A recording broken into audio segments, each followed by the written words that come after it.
professeurs documentalistes, ainsi pour nous. Et pour Nadia, ça montrait la motivation et ça permettrait d'investir les élèves dans le projet.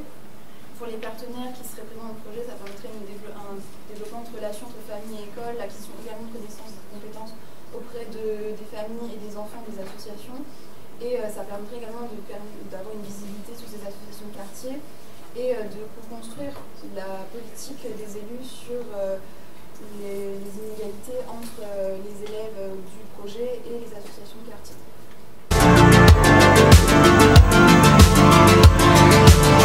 Les équipements des écoles primaires, voilà, c'est n'importe quoi.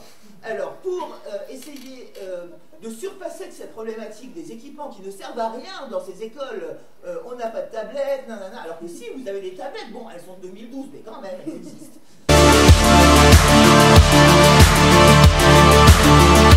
L'idée, tout d'abord, c'est de commencer à recenser les besoins de terrain sur une zone géographique donnée, donc zone urbaine, plus 15 km à peu près.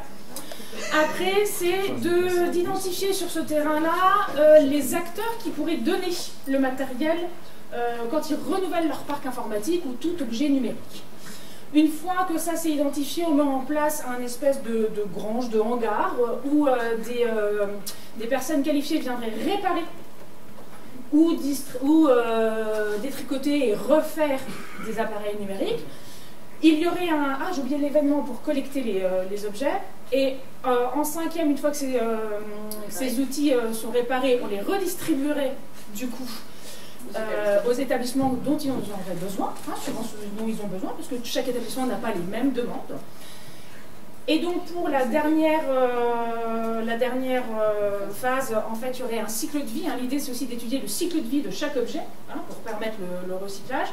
Et surtout, pour anticiper les futurs besoins, pour pouvoir répondre aux demandes et surtout pour pouvoir recycler le matériel qui ne serait plus nécessaire dans chaque école et pouvoir le réimplanter pour mettre en œuvre un espèce de cycle vertueux.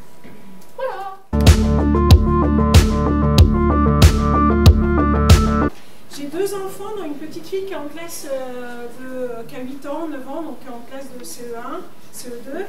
Et là, elle revient à la maison et elle a un exposé à faire sur ordi avec Word ou... Enfin voilà, il faut qu'elle rende un exposé écrit sur ordi. Mais moi, j'ai pas d'ordi, quoi.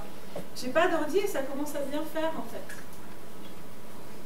Alors écoutez, Madame Maroil, vous allez bien venir nous voir. Et les solutions que je peux vous proposer, c'est... Mais non, parce que j'ai pas encore dit les solutions, c'est lui qui nous Répétez, hein. C'est aurait bien dit les solutions d'abord. Le timer, c'est 2 heures. Tout est sous contrôle. Alors pour la première solution, elle va se tourner directement vers la personne qui va poser un petit peu de problème, c'est-à-dire son professeur, l'enseignant. Ça a été la première chose, en fait, elle a été d'abord voir la personne en question pour lui demander voilà, si cet enseignant avait une solution à lui apporter pour cette problématique. Donc comme je vous disais, Madame Maroil, la solution de l'école tout simplement, c'est que votre fille peut faire son exposé pendant le temps de classe. Moi je fais une organisation afin qu'elle puisse travailler pendant le temps de classe. Ou alors, s'il y a besoin de retravailler à la maison, moi je propose qu'elle fasse un exposé manuscrit, méthode traditionnelle, entre guillemets, à l'ancienne. Voilà. Oui, mais d'accord, mais ça va se reproduire cette affaire. Ça va pas être la première fois qu'on demande à ma fille de faire un exposé sur l'ordinateur. Je fais comment, moi?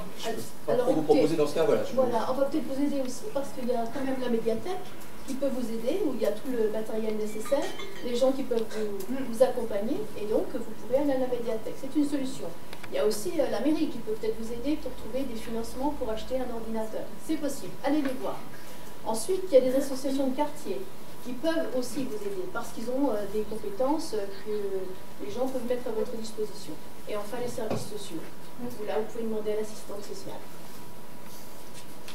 Non, du coup, c'est juste pour préciser que la médiathèque, elle peut aussi prêter les ordinateurs et former en fait le parent à ses compétences numériques qu'il n'a pas forcément, et justement pour qu'il puisse après accompagner son enfant. Et plus tard au collège, il y a aussi le dispositif Devoir fait où le parent peut inscrire l'enfant sur la base du volontariat, donc normalement il est censé être d'accord, et où il peut aussi, des personnes compétentes en fait peuvent accompagner l'enfant et aussi qu'il ait accès à un ces ressources numériques qu'il n'a pas forcément à la maison.